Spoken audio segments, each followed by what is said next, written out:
Topic 13, Financial Management.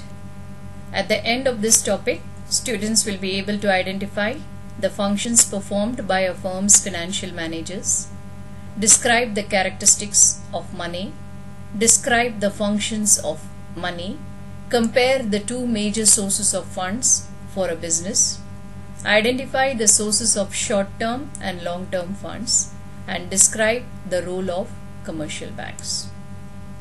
Organizations require funds to run day-to-day operations, compensate employees and hire new ones, pay for inventory, make interest payments on loans, pay dividends to shareholders, and purchase property, facilities and equipment.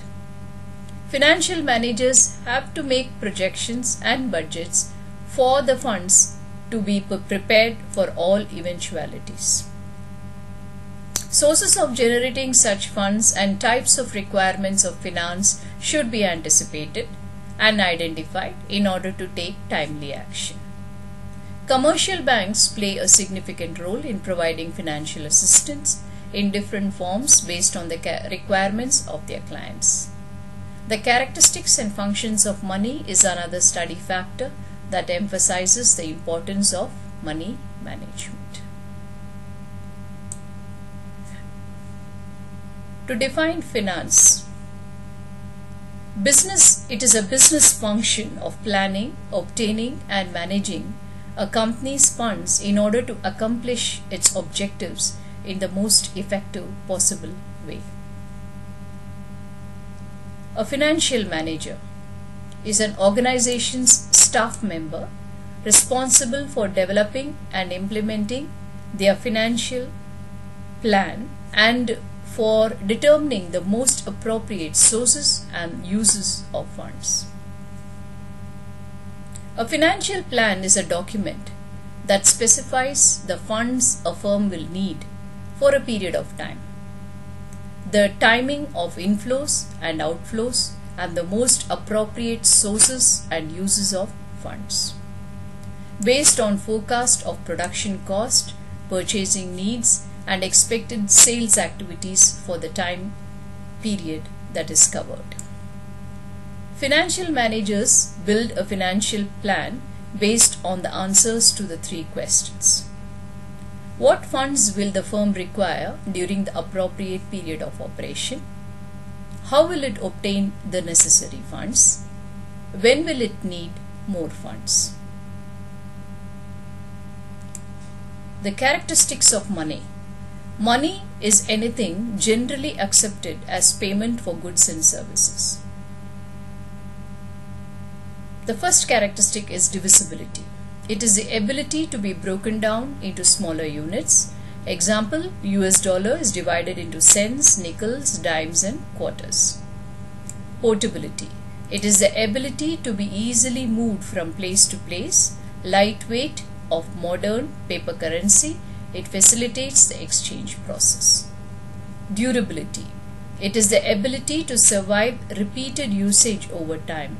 Example, US dollar bills survive an average of 12 to 18 months, being folded 4,000 times without tearing. Difficulty in counterfeiting. Currency should be hard for anyone other than the government to produce. Among counterfeiters, US currency is the most popular. Stability. It should maintain a relatively stable value. If the value of money fluctuates too much, people abandon it and start to look for safer means of storing their wealth. Functions of money. Money serves primarily as a medium of exchange, a means of facilitating economic transactions. Functions as a unit of account, a common standard for measuring the value of goods and services, and acts as a temporary store value and a way of storing accumulated wealth. As a medium of exchange, it facilitates economic transactions and eliminates the need for a barter system. As a unit of account, common standard for measuring the value of goods and services. As a store of value, method of keeping accumulated wealth until needed to make future purchases and investments. The major sources of funds. Debt capital. Funds obtained through borrowing either from banks or other financial institutions. They need to be repaid after a certain period of time with interest.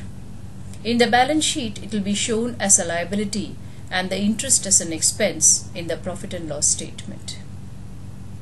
Equity capital. These are funds provided by the firm's owners when they reinvest earnings, make additional contributions, or issue stock to the general public. It need not be repaid in the lifetime of a company, and a share in profits has to be given to the investors. The equity is shown as a capital in the balance sheet, and the dividend is paid after calculating the net profit. Short-term and long-term funds. Short-term sources of funds are repaid within 1 year, and major sources of short-term funds include trade credit, that is given by suppliers who will be known as creditors, and other types of short loans and commercial papers. Long-term sources are repaid over many years. 3 common sources of long-term funds are the actual long-term loans, by whatever name you can call it, the bonds, that is the certificates of indebtedness sold to raise long-term funds for a corporation or government agency, equity financing acquired by selling stock in the company or reinvesting company earnings. Now, the role of commercial banks. Commercial banks are the largest and probably the most important financial institutions. Banks raise funds by offering checking and savings account. They then pool these deposits and lend most of them out to customers and businesses. Providing short-term loans like overdraft facilities, checkbooks for easy payments to business expenses, locker facility for safe deposit of documents, discounting of bills of exchange, opening letter of credit, mortgage loans on assets, issue of credit card, cash credit facilities are some very important services provided by commercial banks to their business customers. Banks also can help in regular payment of salaries to employees, rents to landlords, insurance premium, and credit card payments through standing instructions from their business clients. Just by opening a current account with a bank, a business can avail of all these facilities, which are useful in smooth operations of business transactions. Thus, we come to the conclusion of our course, Introduction to Business. Thank you.